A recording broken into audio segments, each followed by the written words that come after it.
Hello everyone, আসসালামু আলাইকুম। Welcome back to my channel. কেমন আছেন আপনারা? আশা করি সবাই ভালো আছেন। আমিও আল্লাহর রহমতে ভালো আছি আপনাদের দোয়ায়। তো আজকে আসলাম হচ্ছে ফ্রেঞ্চ ফ্রাই রেসিপি নিয়ে। বাড়িতে তৈরি খুব সহজে কিভাবে ফ্রেঞ্চ ফ্রাই তৈরি করা যায় সেটার রেসিপি নিয়েই আপনাদের সাথে আজকে এসেছি আর কি। আমি শুধু এটা ফ্রেঞ্চ ফ্রাই বানানোর জন্য 2টা আলু নিয়েছিলাম। তো 2টা আলু কেটে এটাকে আমি হাফ সিদ্ধ করতে দিব। ওইভাবে আমি কিন্তু একদম সিদ্ধ করে নিব না, অল্প পরিমাণ সিদ্ধ করে নিব, যাতে মানে ভিতরে যে ইয়াটা থাকে একদম সিদ্ধ শুধু বলক রাখার পরে 1 মিনিট 2 মিনিট পর্যন্ত আমি বলক ওঠা পর্যন্ত অপেক্ষা করবো। এরপরে বলক ওঠার পরে 2 মিনিট পর্যন্ত অপেক্ষা করব। এরপরে আমি ওটাকে পানি করে দিব আর কি। তবে একবারে সিদ্ধ করে নেবেন না, একবারে সিদ্ধ করে নিলে এটা অত ভালো হয় না, ভাজতে গেলে একটু সমস্যা হয় তেলে ভাজতে গেলে। তো একটু শক্ত শক্ত থাকা অবস্থাতে আমি করে নিয়েছি, মানে সিদ্ধই হয়নি এরকম অবস্থায় আর কি আমি এটাকে নামিয়ে নিয়েছি। এরপরে ঠান্ডা পানিতে ধুয়ে নিব।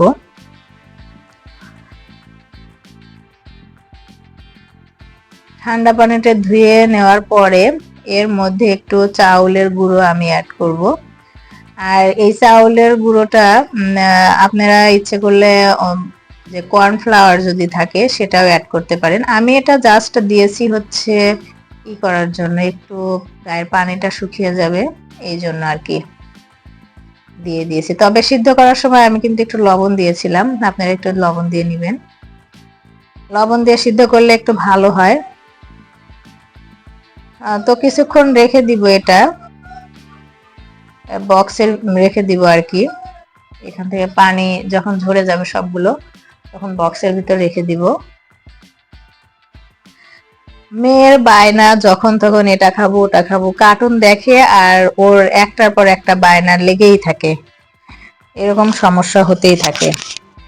যে যদিও আমি তেমন পারি না, দেখি বেশিরভাগ হচ্ছে ইউটিউবে দেখি। তবে প্রথম অবস্থায় আমি এটা কাঁচা আলু দিয়েই করার চেষ্টা করেছিলাম, কাঁচা ওটা সিদ্ধ না করে। কিন্তু পরে দেখি যে ওটা তো ভালো হলো না।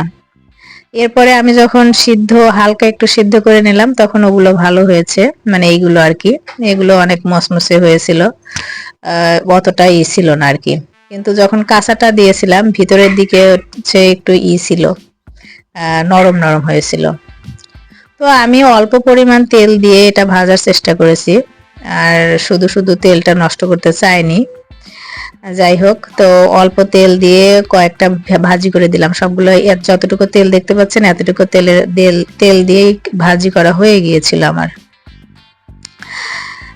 তো এটা আমি অনেকক্ষণ পর্যন্ত একটু কালারটা মানে যতক্ষণ না পর্যন্ত চেঞ্জ হলো আর কি ততক্ষণ ভাজি করছিলাম আর কি। আর চুলার এটা হচ্ছে একটু কমিয়ে দিয়েছিলাম, দিয়ে আমি এটা ভাজি করছিলাম, দেখতেই পাচ্ছেন ভিডিওতে। আমার মেয়েটা এক এক সময় কার্টুন দেখবে আর এরকম নতুন নতুন খাবারের বায়না করে আর কি।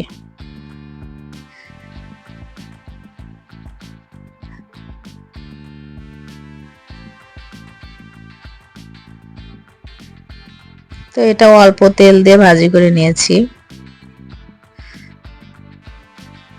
তবে ভাজতে একটু সময় লেগেছিল আমার, এগুলো একটু মসমসে বানাতে আর কি, একটা সময় বেশি লেগেছিল।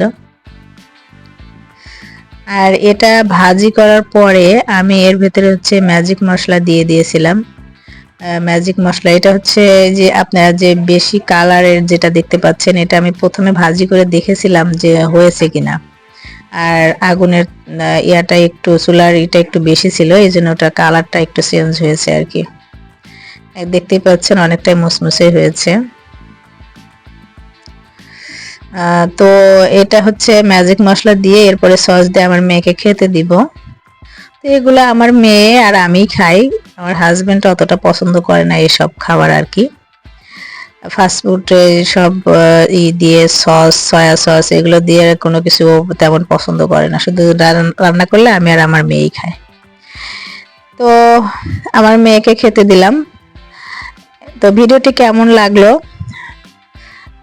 ভালো থাকবেন, আল্লাহ হাফেজ।